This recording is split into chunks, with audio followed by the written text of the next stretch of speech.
So God says to Abraham, cool, if you can find 50, no problem, we'll save them. 50 people, 50 in those two cities who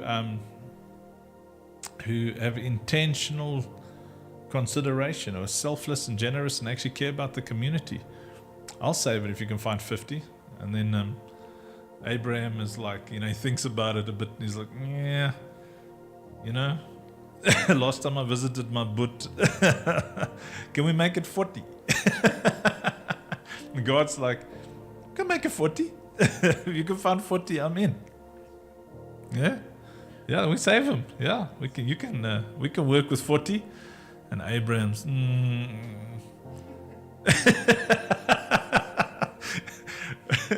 why is God so excited about 40? He's still going to get to wipe them out. He knows I won't find 40. The place is full of selfish, indifferent scumbags.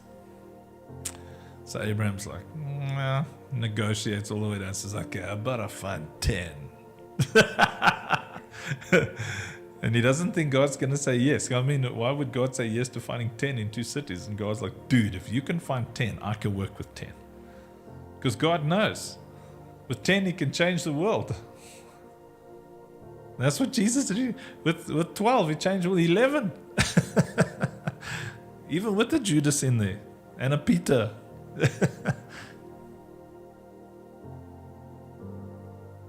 God knows what he can do with 10. And they couldn't find 10 for Sodom and Gomorrah, Couldn't find 10. But Jesus could. And with those 10, he saved the world. And our decision everywhere we are in our communities is, will I be one of those 10? Because you feel alone sometimes. You feel like you're the only person often, or just you and maybe one or two others. You feel like we're the only ones who care. Why am I the only one? Willing to pay this price? What's going on with everybody? And God's like, man, you just, it'll take you a couple of years, but find another 9. Find another 9 Yakus. And some eyes, another 9 Donalds, Go look for them. Go find them. When you find those other 9, I'll change the world with you. And that's what Ascension Days is. Are you willing to be, one of those? Sodom and Gomorrah was saved because of you.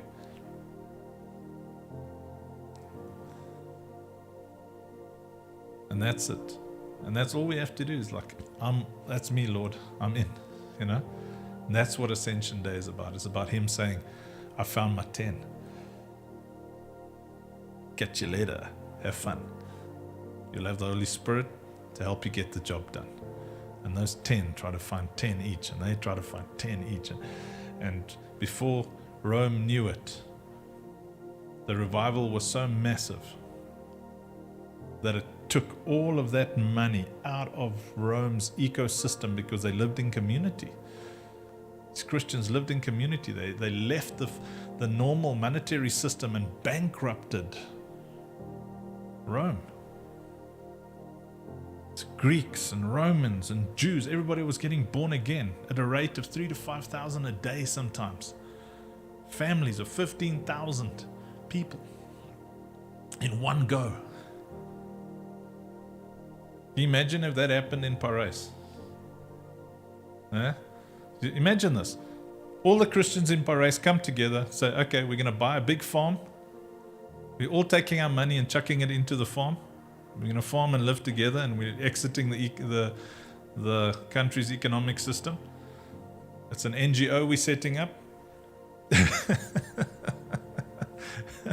So 12,000 people. I mean, you know how cheap it is to buy a big piece of property that can handle 12,000 people. 12,000 people each figure out how to give 10,000 rand, and many of them will give millions. 12,000, let's make it 10,000 people, just for maths, because we like doing maths here on Overcomers Wisdom Sessions. Right? My terrible maths, my terrible staff are laughing because I always get it wrong. But let's go. 10,000 people, each one of them gives 10,000 rand. They figure out how to find it. They get their labolas and they, whatever they have to do. What's that thing called where everybody gives money into a thing again? Yeah? Stokvels, they make a plan. White and black, everybody comes together and they set the precedent.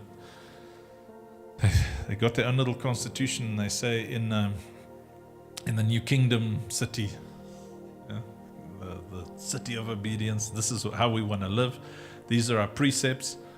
And 10,000 people give 10,000 rand each, which is okay. So it's 10 million rand if 1,000 rand each. So it's 100 million rand, right? That's not a good. That's not a bad starting point for 10,000 people. So there's farms over here with like 1,000 hectares.